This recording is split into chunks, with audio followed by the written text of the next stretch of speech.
3. O capítulo de hoje fala sobre a pregação de João Batista, né? Sobre como João Batista não tinha medo das pessoas não gostar, não. Ele não estava preocupado com quantidade, sim, em levar a verdade para as pessoas. Fala sobre quando ele fala sobre a pregação do arrependimento, sobre as pessoas, né? Como se diz a profecia, a voz que clama do deserto, né? Então ele realmente clamava que as pessoas se arrependessem, que as pessoas parassem de viver uma vida cheia de pecado. Ele chegou até a chamar elas de raça de víboras, ou seja, ele não estava preocupado se as pessoas iam gostar ou não. Ele estava preocupado com levar a palavra, com levar o arrependimento para as pessoas, né? E isso é muito incrível, porque é tão difícil hoje em dia pessoas sinceras, pessoas que estão preocupadas mais com o bem-estar da pessoa do que, aquela pessoa não vai falar mais comigo se eu falar a verdade para ela, né? A verdade hoje tem sido tão pouco divulgada e tão sido pouco até mesmo praticada, né? A gente vê hoje um mundo cheio de mentira, cheio de ideologias erradas, cheio de pessoas achando que está fazendo certo, sendo que não. Então é importante realmente falar a verdade, né? João Batista estava preocupado em falar a verdade, em divulgar a verdade para as pessoas, e nós também temos que ter isso para nós, né? Por quê? Porque se a gente não falar a verdade, se a gente não colocar isso em prática, a gente não vai conseguir nunca salvar as pessoas, porque como a gente vai dizer que a pessoa tá errando, dizer que a pessoa tá vivendo uma vida cheia de pecado, se a gente não fala a verdade, se a gente tenta massagear, se a gente tenta ali dar um jeitinho de falar isso menos agressivamente, menos tão direto. Não, hoje em dia a gente tá num mundo que as pessoas precisam ouvir a verdade,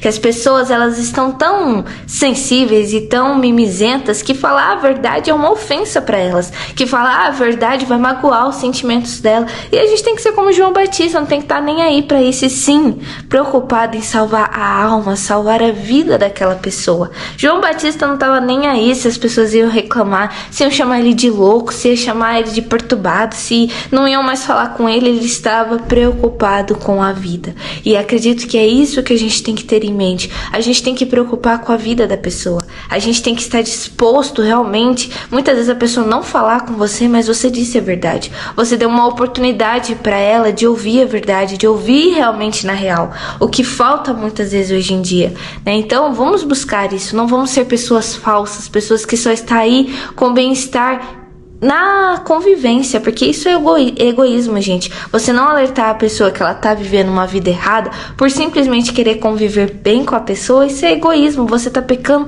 tanto quanto ela. Então olha só o peso disso, o peso de você não falar a verdade, o peso de você não alertar aquela pessoa que você diz amar, desgostar, que ela tá indo para um caminho errado. Então vamos ter essa coragem, né? Esse foco que João Batista tinha.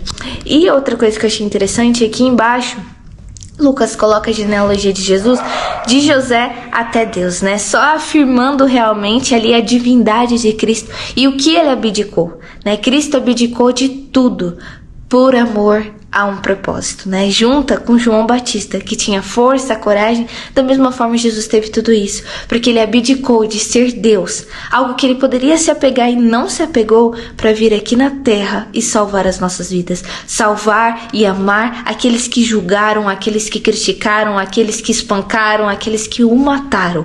Ele morreu por todos nós, para que nós pudéssemos ter essa oportunidade de seguir, de amar, de ter o foco que ele teve. Então realmente vamos dar valor. Hoje tem dois exemplos perfeitos do que é abdicar de tudo em prol de amar o próximo, em prol de levar a verdade, em prol de realmente fazer a vontade de Deus. Então vamos realmente olhar esses exemplos e seguir acima de tudo, porque só reconhecer que Jesus foi um exemplo perfeito de homem, que João Batista foi um exemplo de força e coragem, isso é muito fácil a gente reconhecer. Agora colocar isso na prática, aí que tá o desafio. E a gente vai conseguir só colocar isso na prática através de quem? Tão somente do Espírito Santo. Esse é o segredo para uma vida cristã, o Espírito Santo. Acredito que nem seja mais segredo, porque isso tá tão escrachado, isso eu falo tanto no devocional, que já não é um segredo, e sim um alerta para todos nós, porque se a gente não colocar isso em prática, vamos ter mais condenação, porque a gente sabe o caminho, a gente sabe como fazer, e se a gente não faz, nós estamos pecando e levando e nos condenando mais ainda. Esse foi o devocional de hoje, gente, até o próximo devocional. Tchau!